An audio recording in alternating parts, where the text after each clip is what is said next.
নমস্কাৰ প্ৰিয় দৰ্শক, পুনৰ এবাৰ আপোনালোক সকলোকে এটা খুবেই গুৰুত্বপূৰ্ণ অৰ্থাৎ আধ্যাত্মিক ভিডিঅ'ৰ মাজলৈ সকলোকে আন্তৰিক স্বাগতম জনাইছো। প্ৰিয় দৰ্শক, আপোনাৰ ঘৰত বাৰু নয়নতৰা ফুলৰ গছ আছে নেকি?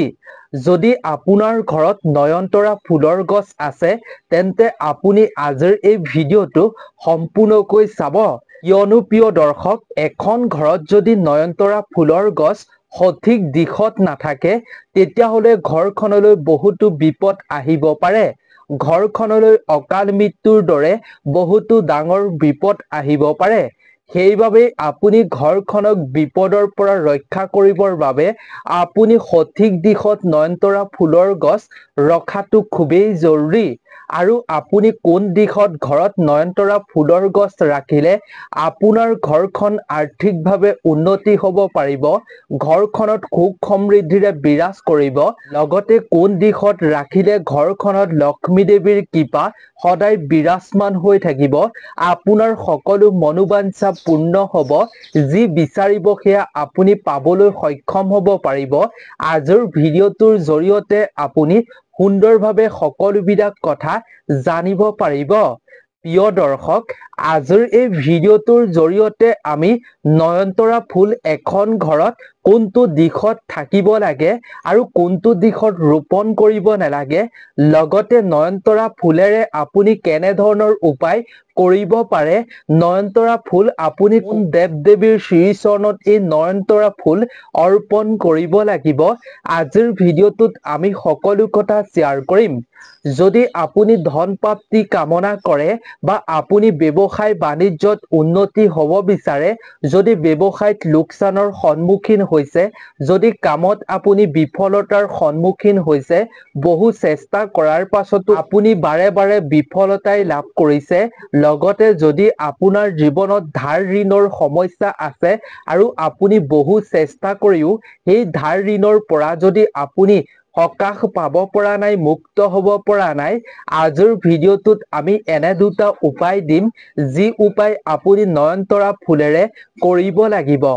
যদি আপুনি সঠিকভাৱে সঠিক নিয়মত কৰিব পাৰে এই উপায় দুটা, তেতিয়াহ'লে আপোনাৰ ঘৰত থকা সেই নয়নতৰা ফুলেই আপোনাৰ ঘৰখন উন্নতি কৰি তুলিব। প্ৰিয় দৰ্শক, আমাৰ এই প্ৰকৃতিত থকা কিছুমান গছে আমাক বহুতো সুফল প্ৰদান কৰে। কিন্তু প্ৰিয় দৰ্শক, বহু মানুহে নজনাৰ ফলতে তেওঁলোকে বহুতো সমস্যাৰ সন্মুখীন হয়।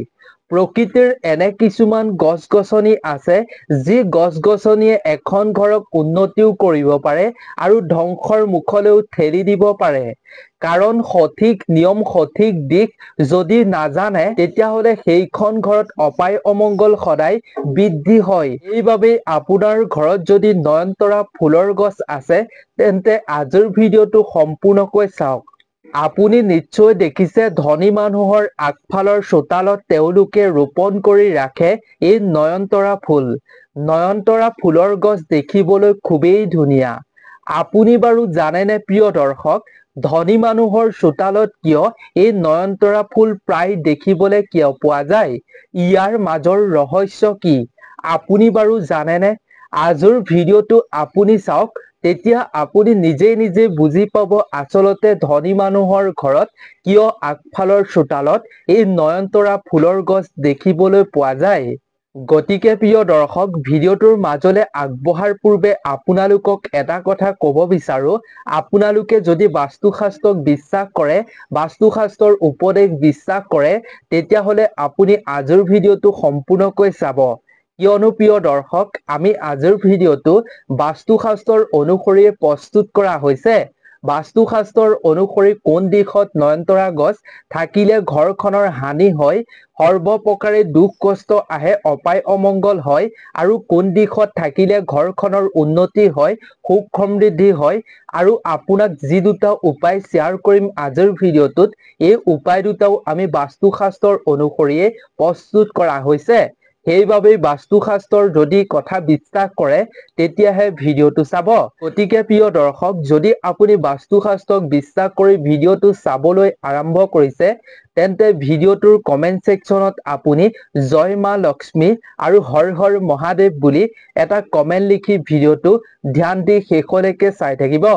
প্ৰিয় দৰ্শক, আচলতে আমি আজিৰ এই ভিডিঅ'টোত যিজোপা নয়নতৰা ফুলৰ বিষয়ে ক'ব খুজিছো, এই নয়নতৰা ফুল গছ যদি সঠিকভাৱে আপুনি ব্যৱহাৰ কৰিব পাৰে তেতিয়াহ'লে আপোনাৰ ভাগ্য সম্পূৰ্ণৰূপে সলনি কৰি দিব পাৰে। আপোনাৰ জীৱনৰ দুখ কষ্ট আৰ্থিক সমস্যা এই ফুলে কিদৰে দূৰ কৰিব পাৰে সেই কথা জানিলে হয়তো আপুনি আচৰিত হৈ পৰিব। প্ৰিয় দৰ্শক, আপুনি নিশ্চয় জানে এই প্ৰকৃতিত থকা নানা ধৰণৰ বৃক্ষৰ নিজা নিজা গুণ বা বৈশিষ্ট্য আছে। এই পৃথিৱীত থকা কিছুমান এনেকুৱা বৃক্ষ আছে যিসমূহ বৃক্ষক আমি দেৱ দেৱতা হিচাপে পূজা প্ৰাৰ্থনা কৰোঁ।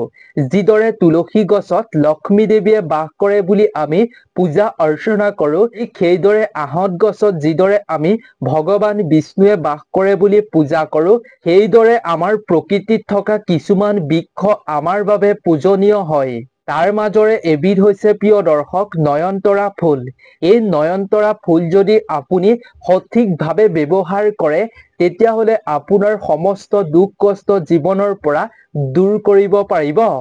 প্ৰিয় দৰ্শক, নয়নতৰা এনেকুৱা এবিধ ফুল গছ যি নিতৌ ফুলে, সেইবাবেই নয়নতৰা ফুলক সদাবাহাৰ বুলিও কোৱা হয়। নয়নতৰা ফুলৰ দুটা প্ৰজাতি আছে, এটা হৈছে বগা আৰু আনটো হৈছে গুলপীয়া।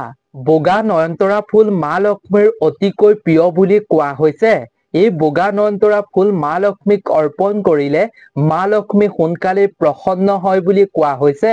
ঠিক একেদৰে গুলপীয়া ৰঙৰ নয়নতৰা ফুলো মা লক্ষ্মীৰ ৰঙৰ ভিতৰত অন্যতম প্ৰিয় বুলি কোৱা হৈছে। সেইবাবেই এখন ঘৰত নয়নতৰা গছ থাকিলে, নয়নতৰা গছৰ ফুল ফুলি থাকিলে মা লক্ষ্মীৰ কৃপা লাভ কৰিব পাৰে বুলি কোৱা হৈছে। যিখন ঘৰত নয়নতৰা ফুলৰ গছ থাকে সেইখন ঘৰৰ সকলো ধৰণৰ আৰ্থিক সংকট আৰ্থিক সমস্যা দূৰ হৈ থাকে।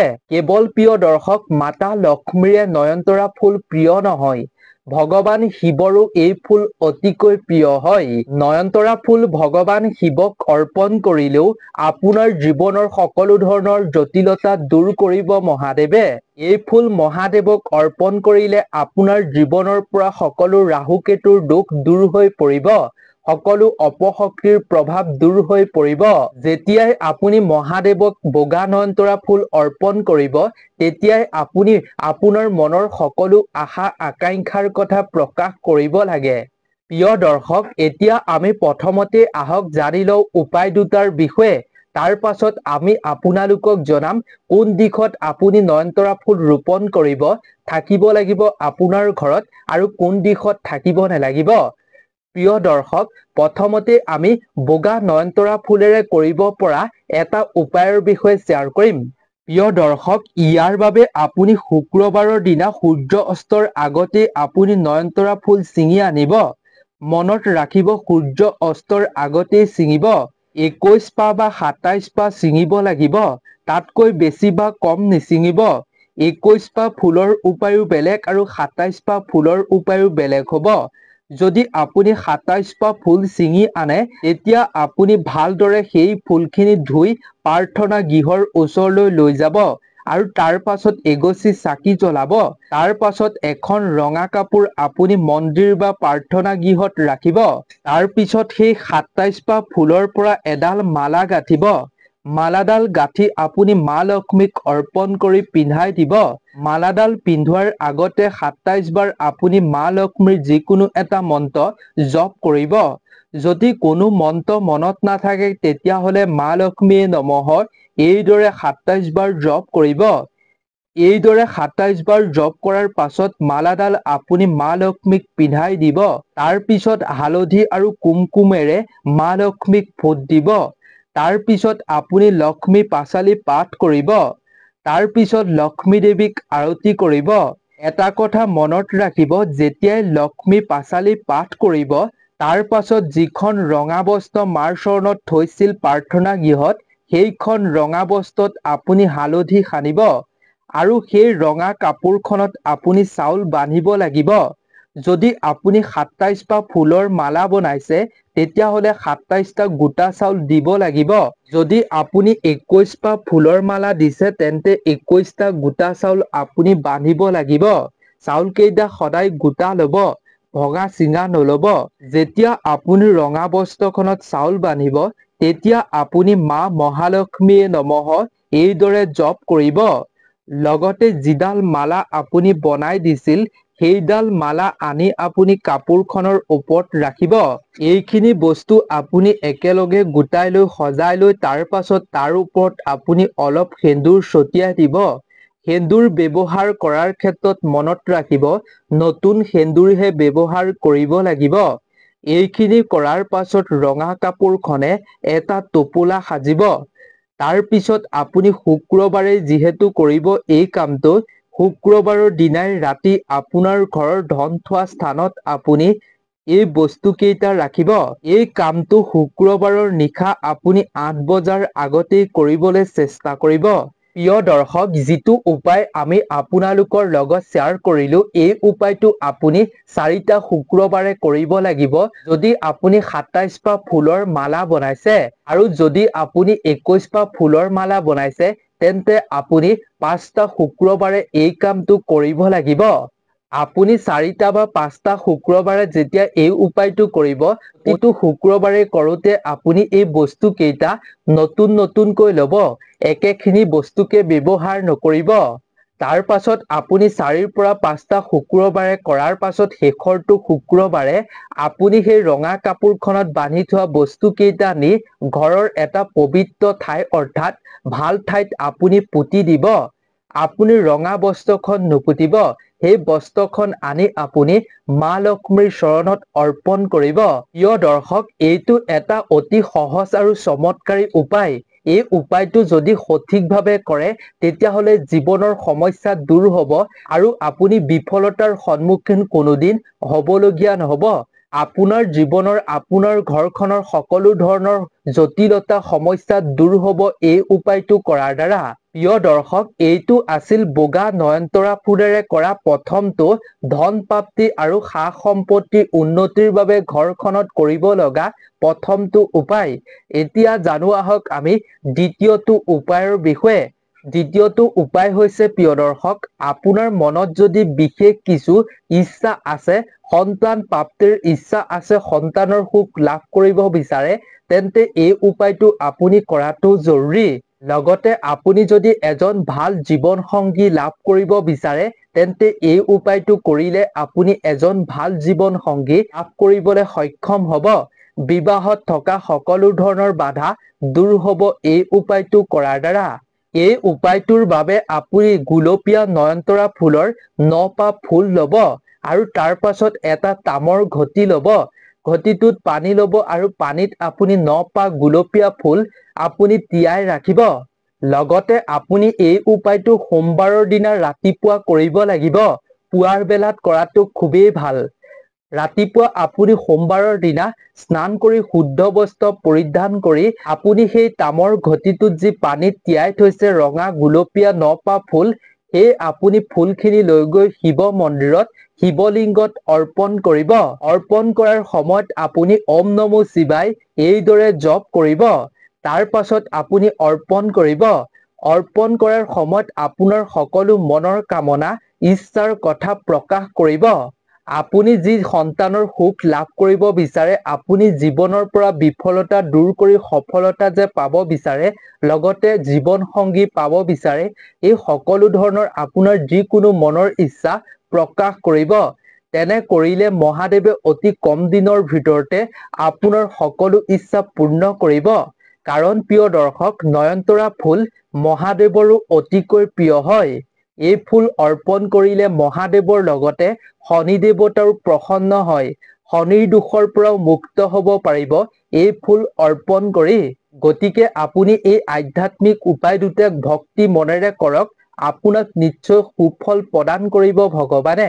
গতিকে এতিয়া আমি জানো আহক আপুনি কি বাৰে আপোনাৰ ঘৰত নয়নতৰা ফুলৰ গছ ৰোপণ কৰিব লাগিব। আপুনি বৃহস্পতিবাৰৰ দিনা আপোনাৰ ঘৰলৈ এজোপা নয়নতৰা ফুল গছ আনি আপোনাৰ ঘৰৰ পূব দিশত আপুনি ৰোপণ কৰিব। বাস্তুশাস্ত্ৰৰ অনুসৰি পূব দিশটো হৈছে সকলো দেৱ দেৱতাৰ দিশ বুলি কোৱা হৈছে। লগতে বৃহস্পতিবাৰৰ দিনটো হৈছে ভগৱান বিষ্ণু আৰু মাতা লক্ষ্মীৰ বাৰ বুলি কোৱা হৈছে, অৰ্থাৎ গুৰুবাৰ বুলি কোৱা হৈছে। এই বৃহস্পতিবাৰে নয়নতৰা ফুল পূব দিশত ঘৰ ৰোপণ কৰিলে ঘৰখনত আৰ্থিক উন্নতি হয়, সুখ সমৃদ্ধিৰ বিৰাজমান হয়, লগতে সেইখন ঘৰত মহালক্ষ্মীৰ কৃপা সদায় থাকে। প্ৰিয় দৰ্শক, আপুনি ভুলতো কেতিয়াও আপোনাৰ ঘৰৰ দক্ষিণ দিশত নয়নতৰা ফুলৰ গছ ৰোপণ নকৰিব। বাস্তুশাস্ত্ৰৰ অনুসৰি দক্ষিণ দিশত কেতিয়াও আপুনি নয়নতৰা ফুলৰ গছ ৰোপণ কৰিব নালাগে।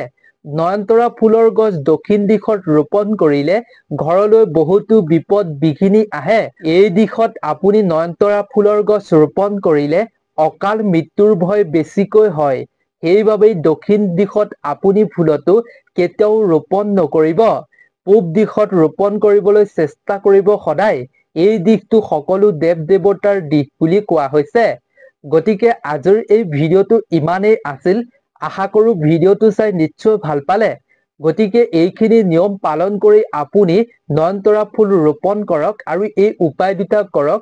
তেতিয়া সমস্ত আপোনাৰ জীৱনৰ জটিলতা সমস্যা দূৰ হোৱাটো নিশ্চিত। গতিকে আজিৰ ভিডিঅ'টোৰ পৰা বিদায় লৈছোঁ। আপোনালোক সকলো ভালে থাকক, সুস্থ থাকক, তাৰে আমিও কামনা কৰিছোঁ। ধন্যবাদ।